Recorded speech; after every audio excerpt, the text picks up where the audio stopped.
What's up, everybody? It's your boy Baker Maker, aka Dansley, and I'm here to give you some true shit. Alright, here's my spoiler talk for Act 2 of Arcane Season 2. So if you haven't seen episodes 4, 5, and 6 yet, leave now. Alright, now that I got that out of the way, yo, I'm convinced that the writers of Arcane love making our main characters suffer. Not just that, these sick fucks, and I said it in a loving manner, by the way. I say that with love. They love tugging at our heartstrings, and the frustrating thing is, it's working.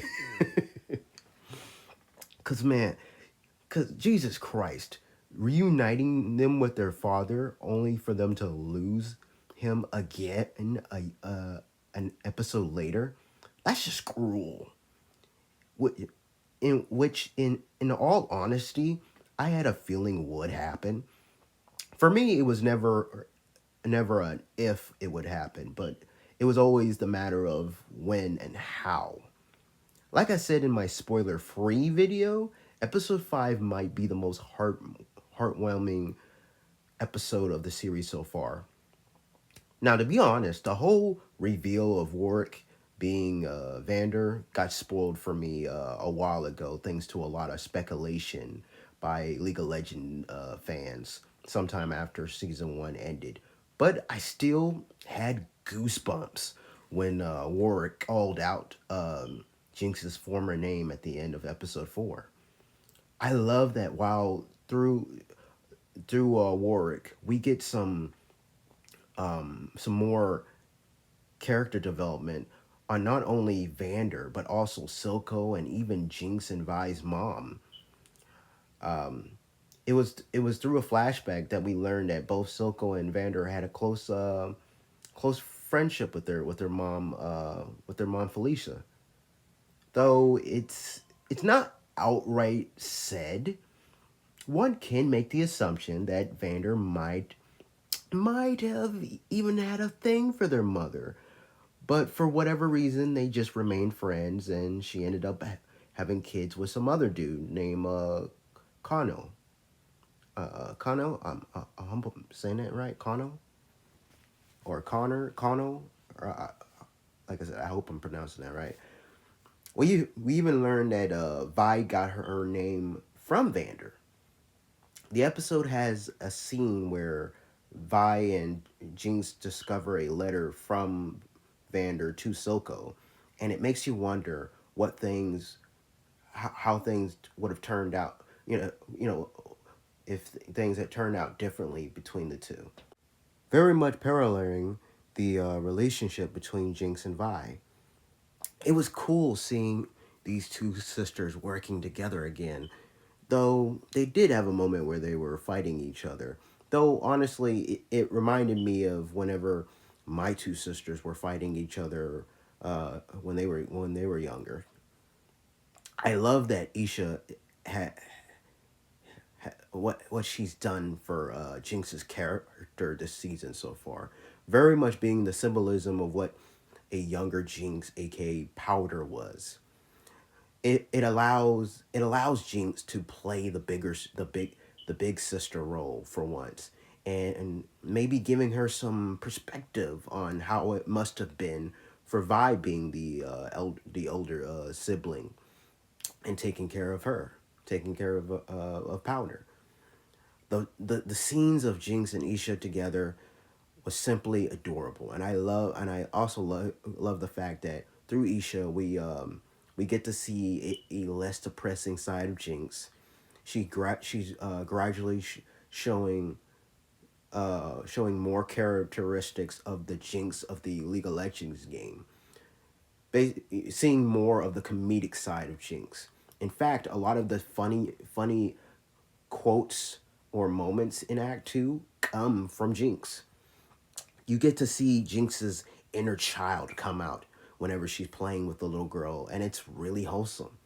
And you see how protective both are of each other, which makes the cliffhanger of episode 6 So damn heartbreaking. Oof. Seeing Aisha protecting Jinx by sacrificing herself to stop a rampaging Warwick. Honestly, I don't see Jinx coming back from this. She's totally gonna have a major meltdown following this.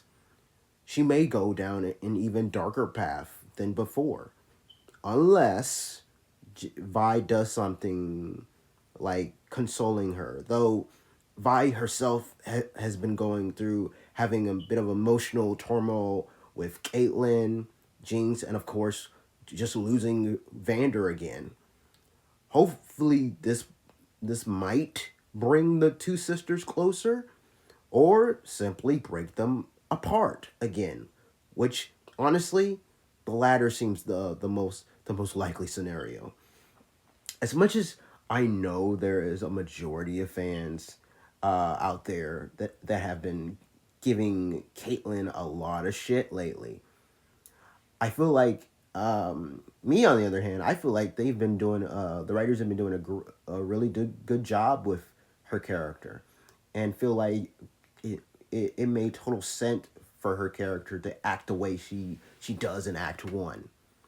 With that said, I'm pleasantly surprised with the way the writers have been have handled her character in Act Two. While you probably assume that with Ambessa making Caitlyn commander in episode three, that she would completely be pulling the strings, and while yes, she does attempt to do that, Caitlyn still has a mind of her own and doesn't always agree with how Ambessa does things. And Bessa thought that she could use Caitlyn's thirst for vengeance on Jinx as a way of getting what she wants, but she eventually learns that Caitlyn isn't someone you should underestimate. Even when she was doing things behind Caitlyn's back, like making a deal with Singe, Caitlyn was tailing her. Caitlyn took some of the lessons Mbessa taught her, and later use it for her own, and it later bit Mbessa in the ass at the end of Act Two. I'm really curious to see how the show is gonna resolve everything within these last three episodes, like the whole subplot involving Mel and the Black Rose. Is Victor really dead? And what the hell happened to Jace? And where the hell is Echo and Heimerdinger? And speaking of Jace, oh boy. Look, it's very easy to hate the guy for what happened in episode 6. After all, his actions are what led to the chaos at the end. In fact, throughout my first time watching the episode, I kept saying out loud, "What the actual fuck, Jace?" So I understand the frustration, but here's the thing: we all need to take into consideration here. We do not know what exactly happened to Jace once he got trapped in the arcane hex core at the end of Act 1. All we do know is that when he came back at the end of episode 5, he was completely different from before.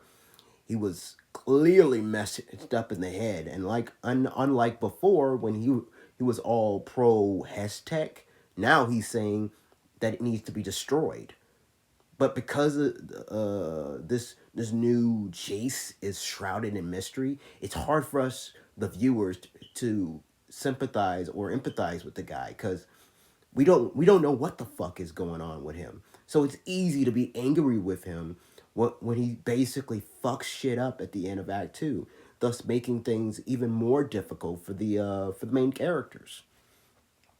But like I but like I said before, but here's the thing: I believe this was done intentionally by the writers, so I have faith that they'll explain what exactly happened to Jace for him to attack his own best friend.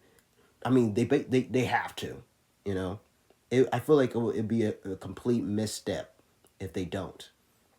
Did he come from an apocalyptic future in which hashtag was the root of all the trouble? Is this even the same guy? Like, could this be a double of some kind? We need answers, and I'm pretty certain the writers are aware of this when they were coming up with the story, with writing the script for this season. We probably wanted to leave off Act Two with us fans speculating before the before releasing the last three episodes this weekend. You know, makes total sense. You know, to leave off with a mystery for us to just be, making to be talking. It's leaving fans talking, having speculation. I mean, it's working. I mean, hell, I'm making a whole discussion about it myself. So clearly it's working. So far, the story of Arcane has had great storytelling. So I have faith that they will explain things in a satisfying manner. So comment below. Let me know what you guys think. What what was it that Jay saw that made him go batshit crazy? What will happen to the main sisters going forward? Do you think the show will have a satisfying conclusion, or what? Are you one of those people that who think that every episode of Arcane is horrible and pretentious at best? Which I gotta, boy, I can't see how or why anyone would think that, but apparently there are those that do actually think that, which again I'm like, why, and why are you even here? But anyways, like I said, comment below, let me know what you guys think. Now if you enjoyed this video, hit the like button, subscribe for more videos like these, and most importantly, hit the notification bell to be notified for whenever I do post these videos. Now with that said, stay beast.